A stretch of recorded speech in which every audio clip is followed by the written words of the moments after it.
నమస్కారం అమ్మా. నమస్తే అమ్మా. అమ్మ, ఇంటికి గుమ్మం ముందు గుమ్మడికాయలు అట్లాగే దాంతో పాటు అలోవెరా కూడా కడుతుంటారు కదమ్మా. అసలు వాటికి ఎందుకు పెడతారమ్మా అట్లా? అవి గుమ్మడికాయలు కానీ అలోవెరా కానీ దానిపైన ఆంతర్యం ఏంటమ్మా? దానివల్ల ప్రయోజనాలు ఏమన్నా ఉన్నాయమ్మా అలా కట్టడం వల్ల? అమ్మ, గుమ్మడికాయ కట్టడం అన్నది దిష్టి పోవడానికి అంటారు. గుమ్మడి అంటే మంచి గుమ్మడి కట్టం, బూడిద గుమ్మడి. అవునమ్మా. దీన్ని కళింగం అంటారు. ఆ గుమ్మడికి ఉన్న లక్షణం ఏమిటంటే దానికి దృష్టి తగలదు, ఆ దృష్టిని ఆకర్షిస్తుంది. మామూలుగా ఏంటంటే మనం ఒక పల్లెటూళ్ళల్లో వాళ్ళకి తెలుసు, బస్తీల్లో వాళ్ళకి తెలియదు. ఏదన్నా చెట్టుకి పిందెలు వచ్చాయి, పాదుకి ఎదుగు, అక్కడ దోసపాదు, ఇక్కడ గుమ్మడి, ఇక్కడ పొట్ల పాదుకి పిందెలు వచ్చాయంటే ఇదిగో అని చూపిస్తాం. వేలు పెట్టి చూపిస్తే ఆ పిందె ఎండిపోతుంది. అందుకని వేలు పెట్టి చూపించరు, ఇట్లా చూపిస్తారు. ఇది కూడా అనకూడదు, ఇట్లా ఇట్లా ఇట్లా పిడికిలు పెట్టో లేకపోతే పుల్ల పెట్టో చూపిస్తారు, కానీ వేలు పెట్టి చూపించరు. అట్లా వేలు పెట్టి చూపించినా ఎండిపోకుండా ఉండగలిగినటువంటి సిగ్గులేని కాయ ఏది ఉంది అంటే అదే పదం వాడతారు, బూడిద గుమ్మడి. ఒక పట్టాన అది ఇలాంటి నాజూకుతనాలకి ఏం లేదు, అందువల్ల దానికి దృష్టి దోషం ఉండదు.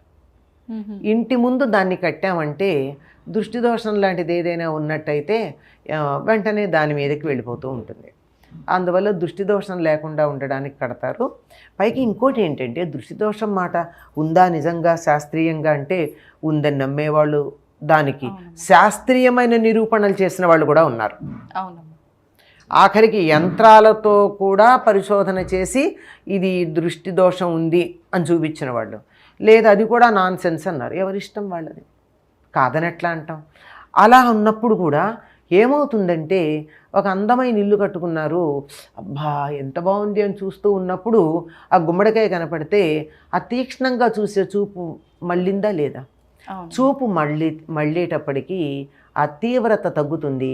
దానివల్ల వచ్చేటటువంటి చెడు ప్రభావం ఏదైతే ఉందో అది పోతుంది. ఇది ఉంది అనడానికి నిదర్శనం ఏమిటంటే, కొంతమంది ఇంటి ముందు కట్టినటువంటి గుమ్మడికాయ వారం రోజులు కాకుండా కుళ్ళిపోయి పడిపోతుంది. అవునమ్మా.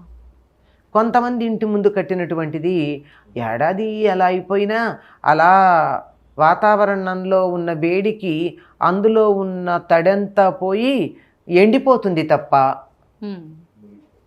కుళ్ళదు. అంటే ఆ ఇంటికి దృష్టి దోషం లేదు. అయినా సరే ఎండిపోయాక ఒక ఏడాది తర్వాత ఎప్పుడో బాగా ఎండిపోతే తీసి ఇంకోటి కడుతూ ఉంటారు. కానీ కుళ్ళిపోయింది అంటే తప్పనిసరిగా ఇది దృష్టి దోషం ఉంది అని, అందుకని అలా కడతారు. అంతేకాకుండా మీరు అన్నట్టు కలబందని కూడా కడతారు. అవునమ్మా. ఈ కలబంద గమ్మత్తు ఏమిటంటే, కలబందని నేల మించి కానీ కుండీలోంచి కానీ తీసి ఇంటి ముందు కడితే ఎంతకాలం బతికుంటుందమ్మా? అది చాలా కాలం బతికుంటుంది. దానికి నేల లేదు, నీళ్లు లేవు, అయినా చాలా కాలం బతికే ఉంటుంది. అంటే ఎటువంటి ప్రతికూల పరిస్థితుల్లోనూ ఉండగలిగినటువంటిది అది ఉంది అంటే దాని వంక చూసి ఓ భలే ఉందే అని చూశారనుకోండి, అయిపోయింది. ఇక్కడ దృష్టి దోషం లాంటిది ఉంటే పోతుంది.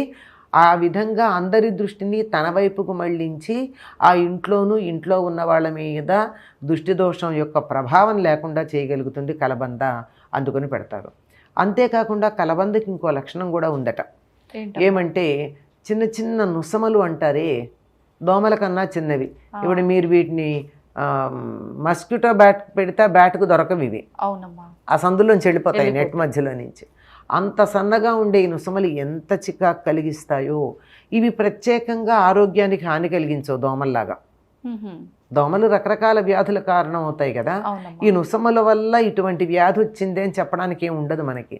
అక్కడ పండు పెట్టాం, కాసేపటికి దాని నిండా నుసమలు వాళ్తాయి, తీసుకుని తినబుద్ధి అవుతుంది మనకి, చికాగ్గా అనిపిస్తుంది. అదేదో కడుక్కుని తినేదైతే కడుగుతాం కానీ లేకపోతే పనికిరాదు. ఆ చికాకు అంతే, హాని కాదు చికాకు. అట్లాంటి నుసమలు ఏవైతే ఉన్నాయో ఇవన్నీ వెళ్ళి కలబంద మీద కూర్చుంటే, అంటే కలబంద వీటిని ఆకర్షిస్తుంది. అది ఆకర్షించటం వల్ల ఇళ్లల్లోకి వచ్చి మన ఇబ్బంది పెట్టమని చెప్తారు. అసలు కలబంద చాలా గొప్ప చెట్టు అనుకోండి, అంత గొప్ప ఔషధి వృక్షం అనడానికి లేదు, చిన్నది కదా, ఔషధ మొక్క.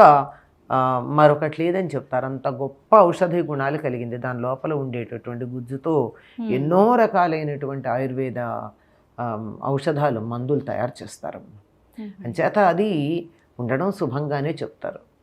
ఇప్పుడు అంత ఇంటి ముందు కట్టుకునే ఓపిక లేని వాళ్ళు ఒక కుండీలో పెట్టి, ఇంటి ముందు కుండీలో మీరన్న ఆ కలబంద, అలోవెరా అంటేనే తెలుస్తుంది వాళ్ళందరికీ, తెలుగు పేర్లు తెలియవు.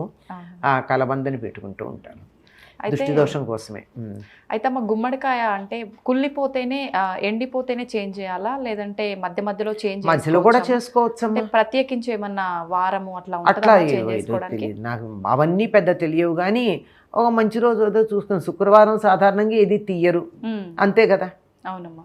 అలా అప్పుడు తీసి ఇది ఎండిపోతున్నట్టు అనిపించినట్టయితే, చాలా కాలం అయిపోయింది మళ్ళీ ఇంకోటి పెట్టుకుందామని అనిపిస్తే ఎప్పుడైనా మార్చదు. చాలా చక్కగా తెలియజేశారమ్మా, ధన్యవాదాలు. నమస్తే.